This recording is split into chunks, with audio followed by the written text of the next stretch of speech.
Voilà, le dernier book club ce soir de l'année 2023. Faire une petite pause pendant les vacances avant de reprendre en 2024 pour finir en fait. Je pense qu'en 2024, il nous restera une dizaine de book clubs pour finir le bouquin.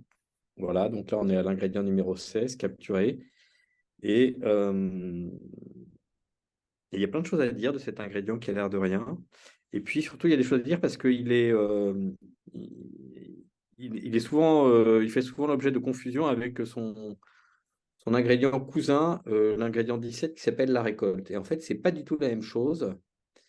Et je me rends compte que ça vaut vraiment le coup d'être précisé, quoi. C'est pas la même chose. Il faut vraiment être attentif pour comprendre la différence entre les deux. Et puis en préparant ce book club, je me suis dit que j'allais vous donner quelques exemples de mise en œuvre, dont un exemple très récent où j'ai trouvé que c'était vraiment puissant d'avoir capturé. Voilà. Alors en fait, c'est très très simple à comprendre. Très très simple.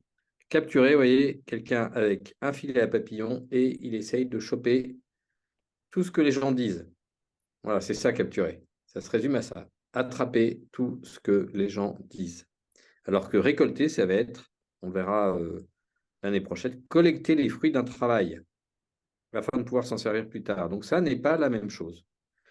Quand on fait nos séances de support à la pratique régulière, euh, on a des ateliers comme ça en présentiel, et puis à la fin des ateliers, il y a quelqu'un qui raconte en vidéo ce qui est ressorti de cet atelier. Ben, ça, c'est une récolte. La capture, ça consisterait, par exemple, à enregistrer tout ce qui s'est dit dans cet atelier, ou tout ce qui s'est dit dans une partie de cet atelier. Voilà, donc capture-récolte, ça n'est pas la même chose. Voilà. Alors, je vais essayer de raconter, enfin, c'est pas je vais essayer, je vais raconter pourquoi c'est intéressant de capturer. Donc, en fait, ce qui se passe, c'est que dans un échange, surtout quand cet échange n'est pas, comment dire, est naturel, eh ben, il y a beaucoup de choses qui sont très intéressantes et qui sont exprimées et qui s'envolent. Et souvent, après coup, on regrette de ne pas avoir pris note, de ne pas avoir capturé, justement, ces choses qui se sont dites. Voilà. Comme c'est très bien dit, les mots s'envolent, les écrits restent. Et donc, si on souhaite garder une trace de ce qui est dit, eh ben, c'est mieux de le prévoir à l'avance. Parce que quand ça a été dit et qu'on n'a pas pris une notation rigoureuse, eh ben, on est fichu, on ne peut pas revenir en arrière. On se dit, mais qu'est-ce qu'il a dit déjà? Mais qu'est-ce qu'ils ont dit là? Ils ont dit un truc super intéressant à ce moment-là. Et c'est quand même dommage. Donc voilà, donc capturer, c'est très très simple. C'est un ingrédient. Et il y a plein de façons de faire. Il y a plein de recettes pour faire ça, qui consiste à retranscrire le plus fidèlement possible les échanges ou les prises de parole des participants, et généralement plutôt sans qu'ils le sachent, quoi. C'est-à-dire que c'est plutôt fait sur un support, parce que si on commence si ça se voit trop, et ben, vous voyez, ça influence du coup les prises de parole, ça influence l'échange. Et donc c'est particulièrement utile dans des moments d'émergence, car il se dit des choses nouvelles qui sont souvent subtiles, que l'on risque d'oublier si on ne les a pas capturées. Et il y a plein de façons de faire. Compte rendu classique, hein, on prend des notes, mais à ce moment-là, des notes vraiment très fidèles, des notes de type verbatim. Mais il y a le fait d'écrire sur un paperboard, par exemple, en ayant sorti le paperboard un peu du groupe, il y a quelqu'un qui capture, de faire une félicitation graphique, une félicitation visuelle, mais très fidèle. Ou encore, et là, je vais peut-être choquer on va dire des ayatollahs de la déontologie, enregistrés en audio ou en vidéo, sans forcément que les participants ne soient au courant, en tout cas au moment où ça se passe. Voilà, c'est évidemment très important, si on a fait un enregistrement audio, de dire aux gens, ben voilà, là, je vous ai enregistré, ça va être détruit, on va s'en servir pour retranscrire, voilà. Est-ce qu'il y a quelqu'un qui a un problème avec ça? Évidemment qu'il faut gérer la partie déontologique de ça, mais moi, je suis tout à fait à l'aise, on va dire, pour lancer un enregistrement audio sans que les participants ne soient au courant au moment où je lance. OK. Et la question, c'est comment, c'est bien voilà, ah bah, tu aurais pu nous prévenir, oui, je dis, oh, bah, je vous préviens maintenant. Vous voyez, donc voilà, donc maintenant, vous me dites si vous voulez qu'on détruise complètement l'enregistrement. Ah oui, oui, c'est important, tout ce qu'on s'est dit, c'était hyper confidentiel, ok, ok, je détruis l'enregistrement, ou alors je le retranscris et j'ai signé un NDA, donc je m'engage à le détruire une fois que j'aurai retranscrit et que je vous l'aurai fourni dans le compte rendu. Voilà, donc la capture, c'est assez simple. Alors, je vais vous donner quelques exemples de mise en œuvre, donc quelques exemples de recettes qui sont d'ailleurs pas forcément documentées, dans les recettes du livre, mais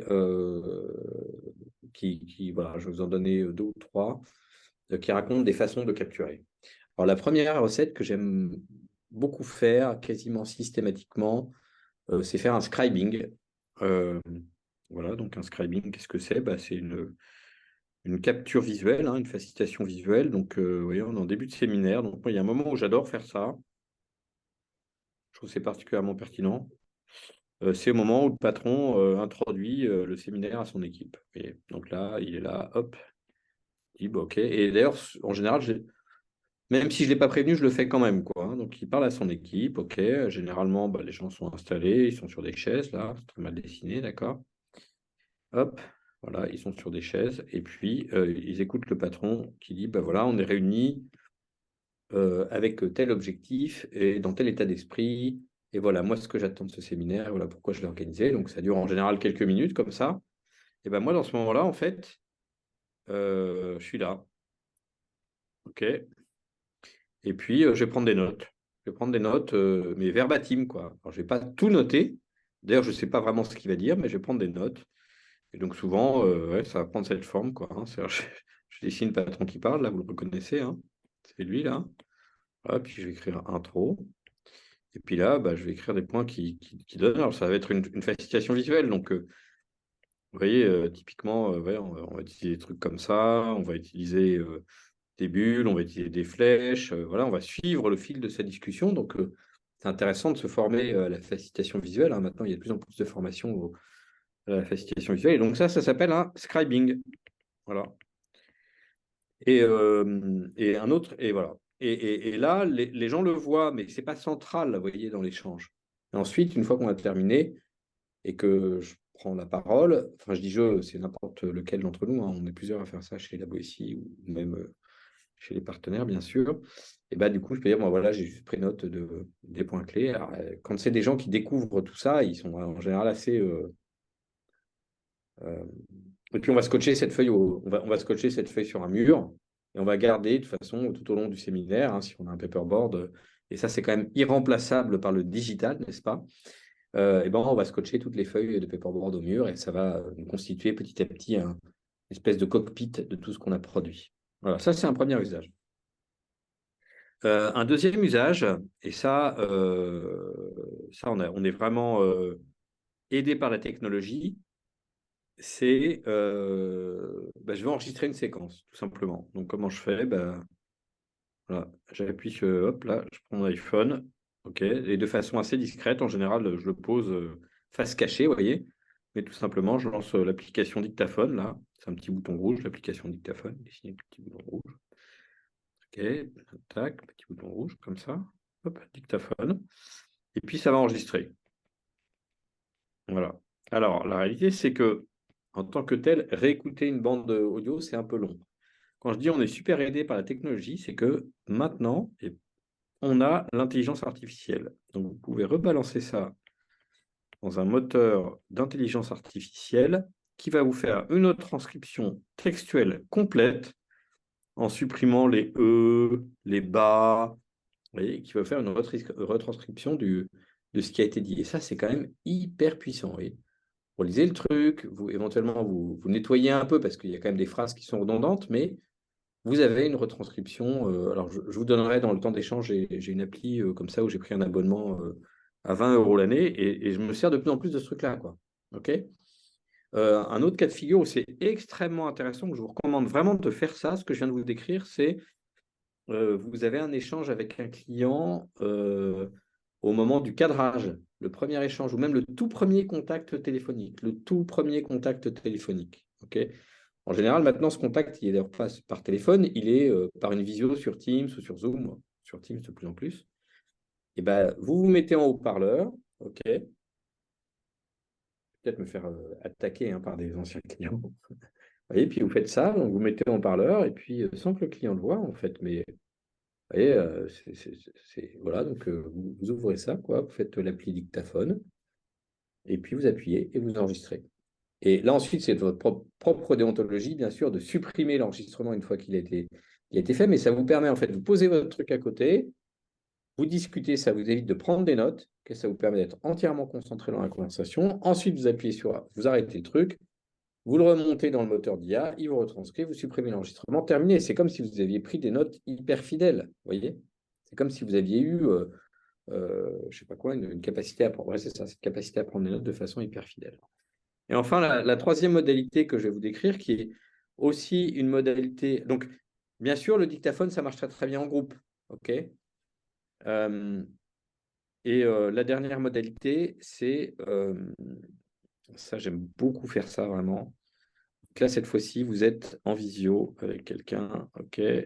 Hop, vous êtes en visio avec quelqu'un, d'accord. Et par exemple, dans un entretien individuel. Alors, vous allez comprendre, là, vraiment, je vais tisser par rapport à ça. Donc là, l'autre, il est là, il est loin, là. Ok, puis il vous voit aussi. Et là, pour le coup, vous allez prendre des notes dans un document Word ou Google ou peu importe.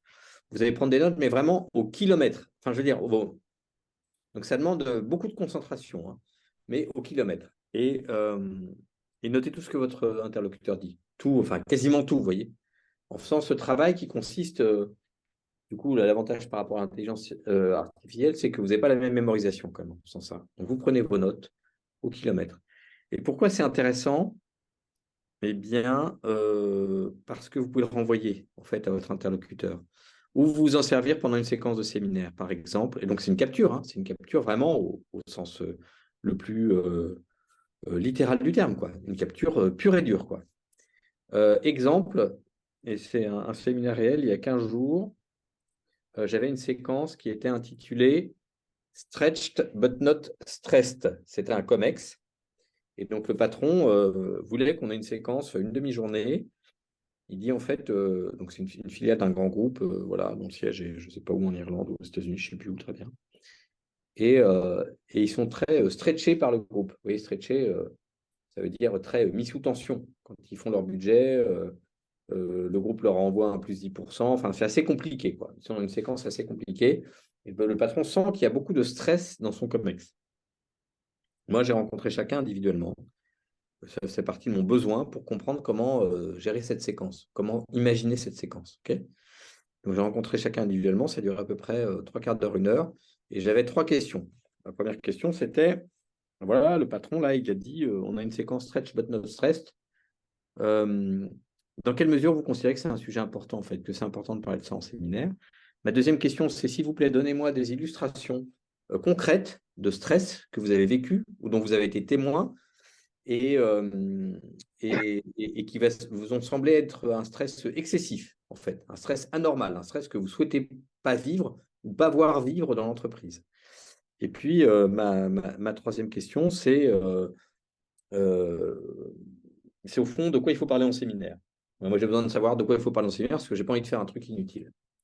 J'ai ces 3 questions, je les pose à tous. Je note tout ce qu'ils me disent. Okay, tout ce qu'ils me disent. Arrive le séminaire. Les entretiens ont eu lieu entre 3 semaines et 15 jours avant. Et moi, j'ai imprimé chacun des entretiens. OK. Et on avait une séquence où chacun devait parler de ce qu'il vit comme stress. C'était ça qu'on avait décidé dans l'architecture, de quel est le stress qu'il vit ou dont il est témoin.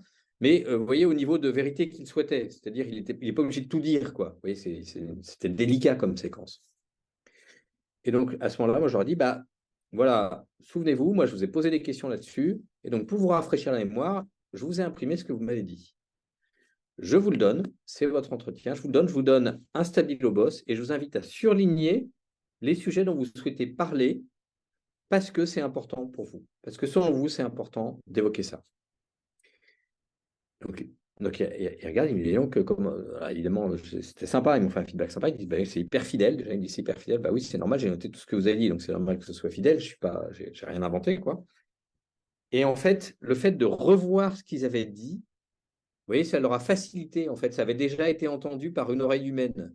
Ceux d'entre vous ou celles d'entre vous qui ont fait la clarification savent à quel point c'est important.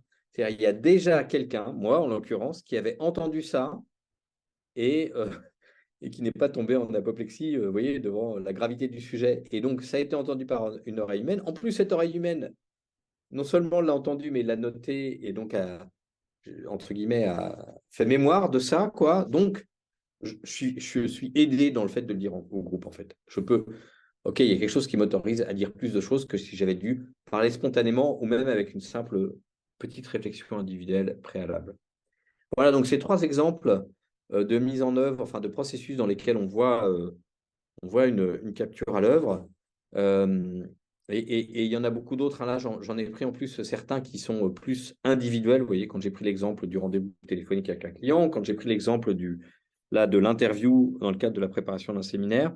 Et ce qu'il faut retenir, c'est vraiment la fidélité. L'intérêt de la capture, c'est je peux ressortir ça aux gens et je vais avoir vraiment la fidélité de ce qui a été dit. Un autre cas de figure, là, je cite ce cas de figure parce que quand vous faites le cadrage du séminaire, et donc dans les phases vraiment, dans les premières phases notamment, où on essaye de formuler l'enjeu, on essaye de débusquer l'enjeu, hein, c'est comme ça que c'est écrit dans le bouquin, puis de le formuler avec le patron, eh bien, en fait, c'est très important de le formuler avec ces mots. Et donc, du coup, pendant l'échange, capturer de façon très fidèle ce qui est dit, ça vous permet de garder les mots de votre client. Et ces mots, voilà, ce sera toujours mieux, toujours plus proche de l'intention et de l'enjeu que les mots qu'on va mettre nous a posteriori. Moi, j'entends souvent des reformulations qui sont un peu, on jargonne déjà, on essaye de mieux dire, mais il n'y a pas besoin de mieux dire. Souvent, il suffit d'être fidèle et d'aller choper l'endroit où, quand il a exprimé quelque chose, ça parlait bien de l'enjeu. Et ça se. Voilà. Voilà, je vais faire un petit arrêt comme d'habitude, une petite pause. On va discuter et puis on va voir s'il y a des compléments à faire. Voilà, alors comme d'habitude, la discussion avec les participants de ce soir, que je remercie vivement, Barbara, Damien et Léna, permet de toucher un peu plus de profondeur et de compréhension du sens des choses, quoi, hein. Moi, ça me permet à chaque fois un miroir et finalement de reconnecter un peu plus au sens, quoi. Et là, 2 choses à dire. La première chose, c'est que pour des participants, voir une capture fidèle qui vraiment attrape leurs mots, les met en forme, sur un support et ressentir cette fidélité à leurs propos et cette clarté, cet assemblage, quoi. Il y a quelque chose d'artistique dans ce moment-là. Il y a quelque chose aussi d'artistique dans le talent de celui qui fait la capture. Alors, quand je dis ça, je pense notamment à ceux qui font des captures sous forme de facilitation visuelle, les facilitateurs visuels, les scribers, hein. Donc, voilà, ça a été une période très, très à la mode. C'est peut-être un petit peu moins maintenant, mais en tout cas, c'est avoir un facilitateur visuel dans un séminaire qui capture ce qui est dit. Alors, souvent, il fait que ça d'ailleurs. Il n'interagit pas, il est concentré sur son support, il a ses grands panneaux, et c'est à la fois et très beau, très sensible et très fidèle. Voilà, donc c'est vraiment un grand talent de faire ça, et je crois que c'est très précieux pour le groupe, et c'est très précieux comme trace. Donc ça, c'était la première chose. C'est appuyer un peu le côté artistique de la chose. Et puis la deuxième chose, c'est dire que la capture, là, telle qu'elle est présentée dans l'ingrédient, c'est vraiment une capture sur le contenu, mais il y a aussi une capture qui est intéressante, qui est la capture sur l'émotion, une capture plus sensible de ce qui se vit dans l'instant, et notamment dans un séminaire. Et pour faire cette capture de ce qui se vit, garder une trace émotionnelle, eh bien, il y a des méthodes super puissantes. Prendre des photos et faire un diaporama qu'on pourra par exemple montrer en fin de séminaire, ou un diaporama en musique, voire faire une capture vidéo. On va prendre une petite séquence vidéo, on va les assembler, on va mettre de la musique et, ou alors on va mettre les photos dans le PDF livrable du séminaire, mais en tout cas, on va garder quelque chose qui soit aussi une trace plus émotionnelle. Ouais, il y a à la fois la trace du contenu et la trace de ce qui s'est vécu. Voilà. Donc, merci pour votre présence ce soir, extrêmement riche comme d'habitude. Je vais arrêter l'enregistrement pour qu'on puisse se dire bonsoir.